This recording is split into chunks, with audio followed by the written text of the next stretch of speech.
이번 시간에는 지질시대를 어떻게 구분하는지 그리고 구분하는 기준이 무엇인지에 대해서 설명을 드리도록 하겠습니다. 자, 우선 지질시대를 구분하는 기준은 크게 두 가지로 설명을 드릴 수가 있습니다. 대규모의 지각변동. 자, 대규모의 지각변동을 받았다라고 하는 건 기존에 살았던 생물군들 또는 기존에 살았던 환경, 그 생물들이 살았던 환경이 변화될 수 있는 요소가 될 수 있다라고 이야기를 하고요. 두 번째 지질시대를 구분하는 기준은 고생물군의 급격한 변화, 이렇게 두 가지를 가지고 이야기를 합니다. 그러니까 대규모의 지각변동을 현재 어떻게 알 수 있었냐, 과거에 대규모의 지각변동이 있었는지 알 수 있는 방법은 부정한 면을 찾는 방법이 있습니다.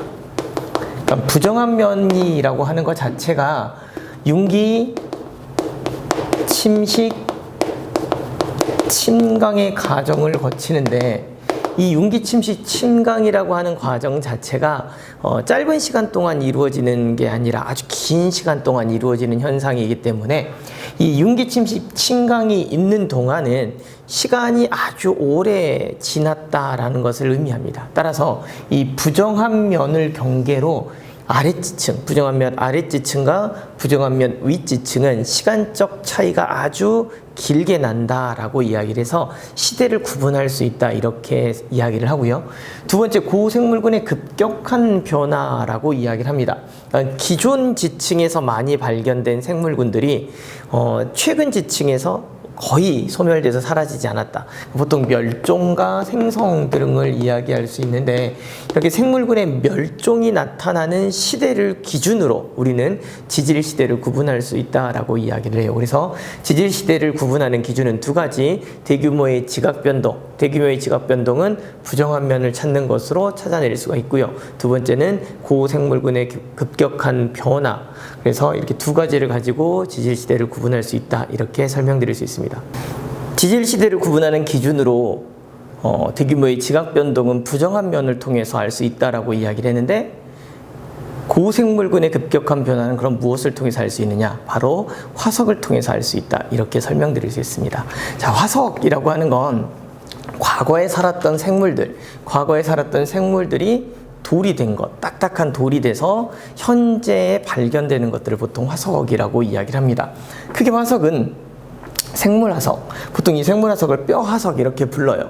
그러니까 그 생명체 중에, 생물 중에서 딱딱한 부분이 나중에 돌이 된 형태를 말해요. 그래서 보통은 화석들이 대부분 뼈로 발견이 됩니다. 뼈화석, 우리 공룡 뼈화석 뭐 이렇게 발견되는 것처럼.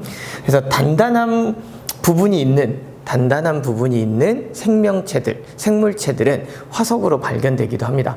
연체동물 같은 경우는 보통 화석으로 발견되기가 어려워요. 그리고 또 하나가 생은화석이라고 하는, 생물이 살았던 흔적의 화석입니다. 우리나라에서 발견되는 공룡 화석은 대부분 생은화석이 많습니다. 공룡 발자국, 뭐 이런 형태로 나타나거든요. 그러니까 이족 보행하는 공룡들과 사족 보행하는 공룡들의 발자국들이 발견이 되면서 그곳이 공룡들이 살았던 서식지였다, 이렇게 이제 우리가 알 수 있는데, 그런 화석을 생흔화석 또는 흔적화석이라고 부릅니다.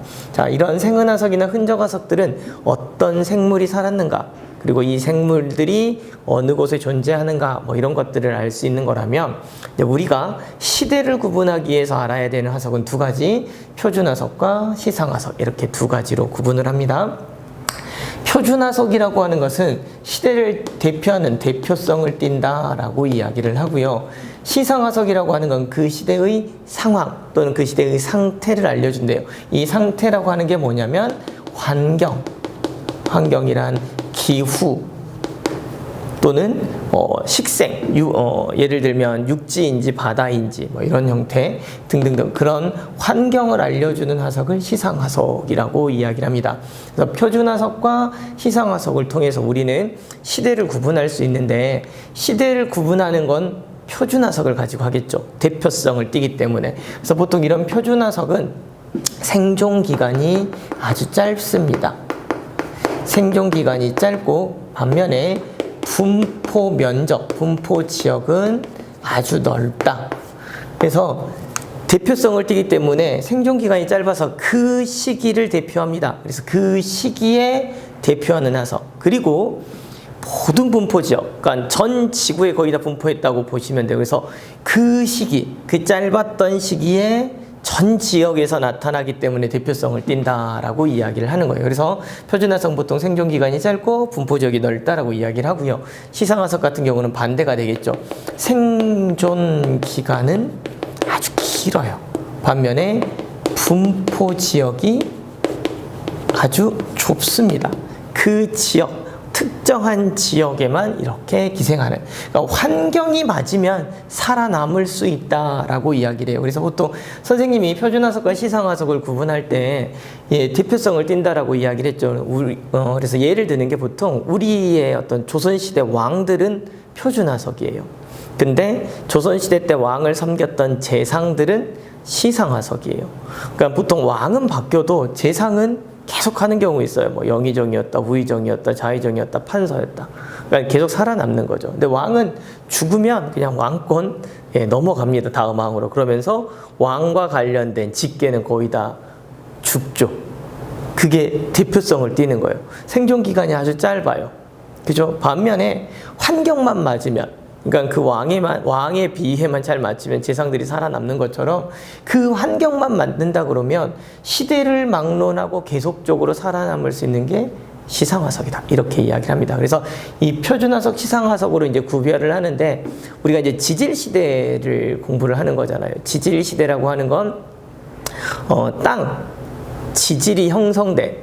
지구가 최초 만들어져서 지질 시대가 시작됐다라고 하는 건 지구에서 발견된 가장 오래된 암석을 기준으로 이야기를 한 거거든요. 그러니까 그 지질 시대를 구분하는 게 여러분들이 알고 있듯이 성캄브리아 시대, 고생대, 중생대, 신생대 이렇게 구분을 하잖아요. 그러니까 이렇게 지질 시대를 구분하려면 그 시대에만 살았던 대표성을 띠는 표준화석이 있어요. 그 표준화석을 기준으로 일반적으로 시대를 구분했다, 이렇게 이야기를 합니다. 그래서 보통 지질 시대를 구분하는 건 그 부정한 면 또는 표준화석, 이 두 가지를 가지고 지질 시대를 구분하는데, 이 두 가지 모두 다 절대 연령이 아닌 상대 연령이에요.